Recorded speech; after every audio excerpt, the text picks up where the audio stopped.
G'day and welcome to the channel. I'm Peter Bender. This week was interesting. We were expecting to have a settlement a couple of days ago and it was extended and delayed. Got me to the thinking that one of the most popular questions I get from people is how long? How long does it take for a commercial contract to be affected to settlement? Now, first things first, I'm not a lawyer, so don't take this as legal advice. If you come to me, I'm really not going to care. So make sure you get your own advice on it. But what I'll do is go through the processes and experiences I've had over the years of selling commercial property. The second caveat is there's no such thing as a standard contract.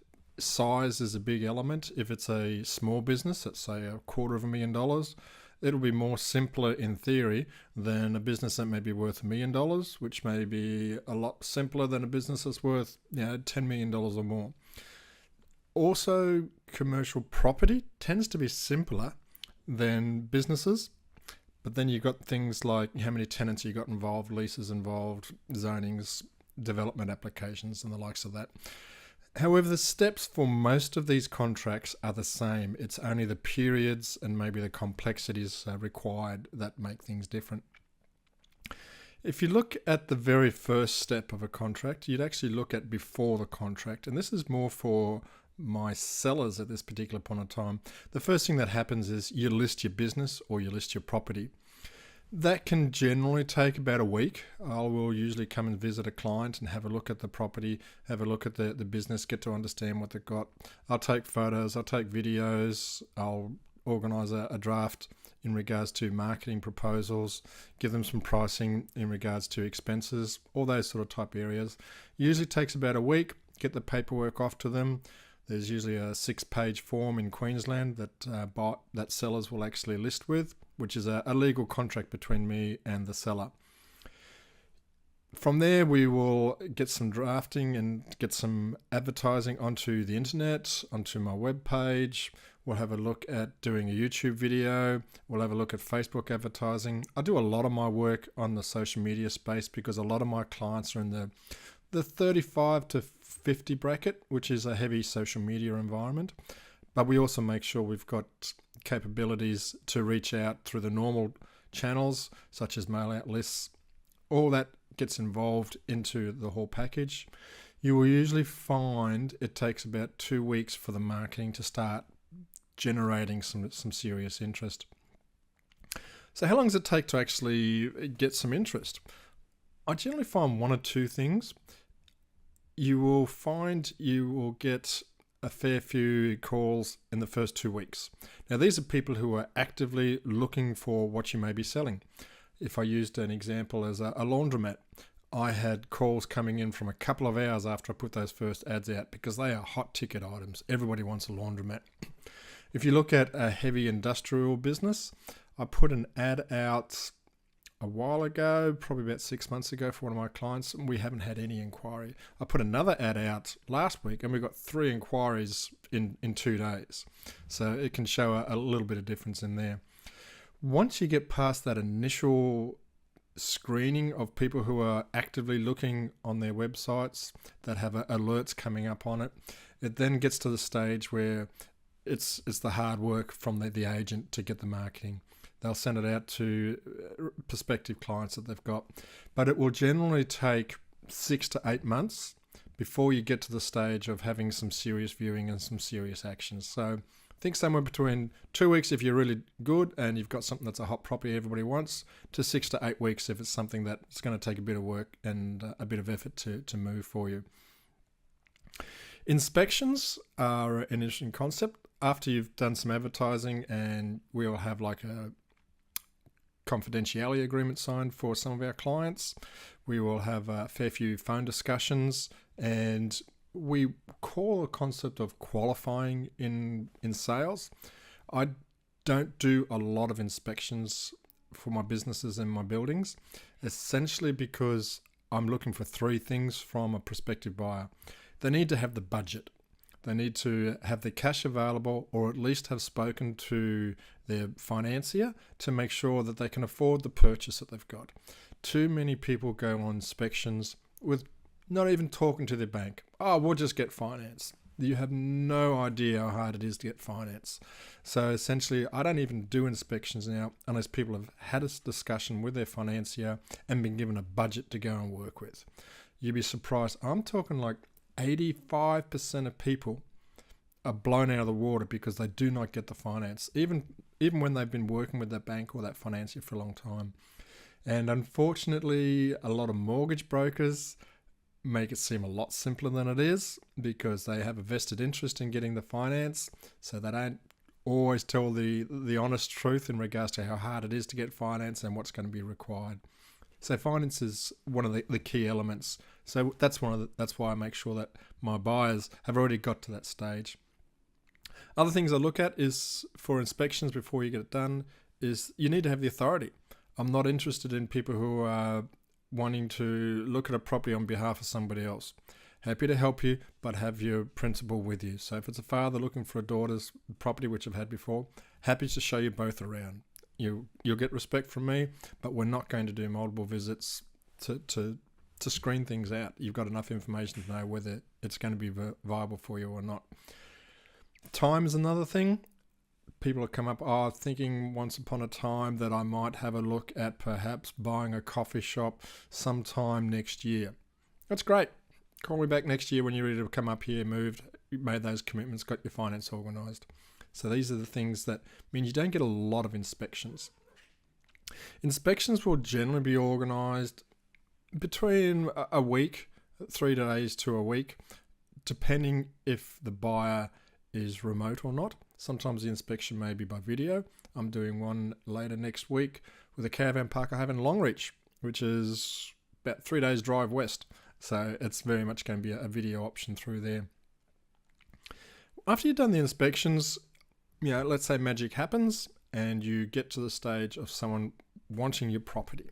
So you probably looked at a week for the listing, a couple of weeks for the advertising, another week or two for the inspections. Quite often people will need a week to think about it. So at the absolute short space, you're looking at about 5 weeks there. Normal reality is you'd look at about, I'm just looking at the one that we had for this week. They would be about 6 months to get to the stage where we've now have an offer to purchase. Now, an offer to purchase is various ways and different agents have different philosophies. I put my offers in writing because it just stops the argy-bargy later on of saying, when you said that it included the bathroom, I thought that also included all the toiletries and 10 years worth of supply of toilet paper, for argument's sake. By putting things in writing, you just eliminate those things. A lot of the work for the agent is managing expectations. You've got to make sure that the buyer and the seller are both looking at the same thing and expecting the same result. So that's why I put things in writing. So an offer to purchase, like a business, is fairly simple in my books. It's just 2 pages. As you can see, it's not rocket science. Nothing I do is complicated. Actually, it's really complicated. That's why I get paid the big bucks. But buyer's details, solicitor's details, accountant's details, these are the things that I need to know in regards to how much they want to pay, who their financier is, any special conditions. So this one has a special condition of pending finance and also a 3-year lease as part of their conditions. Is there due diligence required, contract period, and of course the important thing of how much. So I will give that, assuming that the buyer and the seller are agreed, I will give that to a solicitor, 2 pages, and a solicitor will give me back this one here. In this case, I think this one is about 30 pages. Best one I had was 120 pages.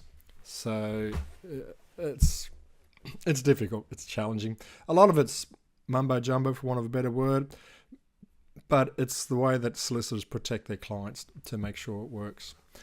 So when I give the offer to purchase to a solicitor, it will generally take 3 to 4 weeks for the 2 solicitors to work together to come up with a contract, and it then gets ready for signing. So that's a key delay. Allow yourself 3 weeks after you've actually got the verbal okay. Everyone gets excited. They're ready to go. They're ready to move in on Monday. No, ain't going to happen. One of the things I always tell my clients is when they say how long, I say, listen, nothing moves fast in commercial. And the sooner that you can appreciate that, the sooner your stress level will go down because you're expecting delays. And it will progress, but it does take time, especially in an environment where real estate agents may have multiple properties and businesses they're working on, multiple contracts, multiple buyers, multiple sellers. You got the same with the solicitors, you got the same with the accountants, you got the same with the financiers. So let's say we've got it signed. That can be electronic or it can be old-fashioned hand paper, depending where the clients are. Allow yourself 3 to 4 days for that to come through. The next stage is the deposit. Normally that needs to be paid within 48 hours after the contract has been signed. That's probably the shortest part of the contract whole process itself, the period that they have to get the deposit. So a good real estate agent will prompt the seller to let them know, the buyer, to let them know that the deposit will be due in a couple of days when they sign the contract. So, because sometimes, these contracts, the deposit can be $100,000. Even just simple things like your electronic banking doesn't allow you to do $100,000. So you need to make sure you've got that sorted out. Finance is usually the next thing. That's an interesting one. We used to have a practice where you would run parallel. You would have finance and due diligence running at the same time. And it used to be that due diligence was 2 weeks and finance was 2 weeks. So we were talking about finance. So it went from 2 weeks to then being 3 weeks, then being a month, and it became a disjoint for due diligence and finance. So they still run them usually in parallel, but quite often you will find, particularly if it's a business owner isn't going to let you inside this inner sanctum of their business if you haven't got finance approved. So you can now expect that finance needs to be approved and then due diligence will be organised through there. Finance nowadays, 6 weeks to 2 months. It just keeps creeping out. Once again, it depends on the complexity of the sale. But look for 6 weeks to about 6 weeks or so to 2 months. It also depends on how much work you've done at the front end. Remember how I mentioned that I tell my buyers to see their financier. If they've already done that front end, then the finance period can be a little bit shorter, because if your broker's worth their salt or your banker's worth their salt, they've already processed a lot of information, done a lot of the checks, gotten your pay slips, gotten your asset list, etc., etc., etc. Then you would have the due diligence period. Varies greatly. Is anywhere between 2 weeks, and I think the longest one I had was 3 months. And that was for a very complicated building, a very complicated business. It was a conglomerate. You're looking in regards to due diligence will have a lot of work from your accountant and their accountant. It's quite often you won't see it. They speak their own language. They send electronic files. Allow them a month to do the bits and pieces depending on how complicated it is. You'll find that solicitors are heavily involved at due diligence. They'll do a lot of property searches, wanting to make sure there's not a highway scheduled to be running through the property or business that you're looking to do, or the main road is now going to bypass the town that you've just about bought your business on. They sound a little bit sarcastic and extreme, but you'll be surprised what is picked up in due diligence, stuff that people have no understanding to work with.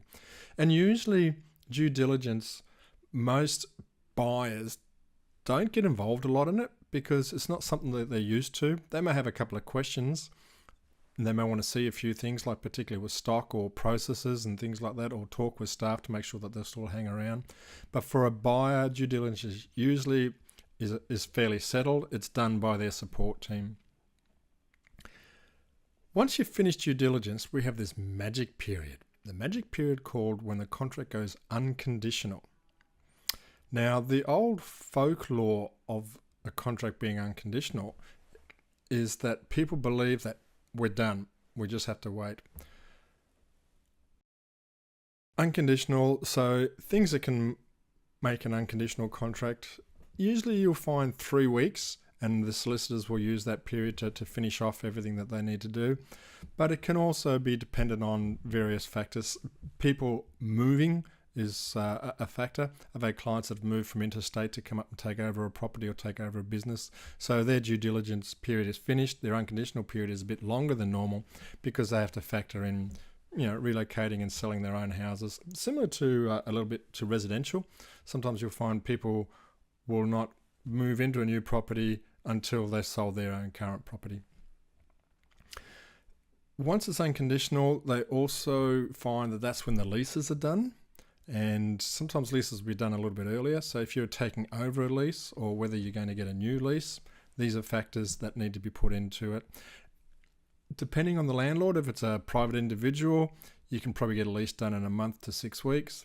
If it's a large corporate that is interstate, I've looked at the last one I did, which was in a local shopping centre, was about 2 months to get the leases all organised through there. Also, if you've got franchises or distributorships, you can allow yourself a similar period there, for about 6 weeks to 2 months to get that all organised through there. Now, I don't know if you've been writing down how many weeks or such like that, but I haven't. But once you've gone through all the franchises, the lease and all those steps, you usually get to the settlement stage. Settlement is when the money hits the bank. It leaves the buyer's bank account and goes into the seller's bank account, minus the fees and contingencies for your accountant and your solicitors and the state government and the real estate agent. But the settlement is the final start. So if I looked at 3 recent settlements, I'd have a look at, all right, one was a small bakery. We had it listed for probably 4 months. And around about December, we signed a contract, and it's now May, and they're ready to settle next week, hopefully. So that gives you an idea on a small business. I had a medium-sized property, which would have, it was a simple one. There was only the owner-occupier, so there's no leases in that sort of bracket. That didn't go too bad. Finance was the big challenge on that one. The property, we had it marketed not too long, actually, about 3 months. And then the contract itself to get through to settlement was probably another 3 months on that aspect as well. Once again, most of that was the finance. Then I had a big complex contract, which was a motel. That took us 20 months. There's another video in our library in regards to a complex sale. I think we called it the big sale tale, which goes through a little bit of how long it takes for things to get done. And that one, was 20 months. It was a long, hard aspect. Time and complexity and stress level, they're independent factors. Some short contracts can take a long time and cause a lot of stress. Some big contracts can take a long time, but they're all nicely controlled. It depends a lot on the quality of your solicitor and the quality of your agent. Now, I haven't gone too much into detail on each step. So if you want me to put some videos together on what is actually involved in listing, what is involved in advertising, what's involved in due diligence, then drop me some comments. Yeah, I thrive on feedback. If you want me to tell you about that sort of type stuff, then put it in comments and let me know. In the meantime, I hope you enjoyed this video, that you got a better understanding of how long it takes to make a commercial contract, be it for a business or a property. And catch you next week. Take care and God bless.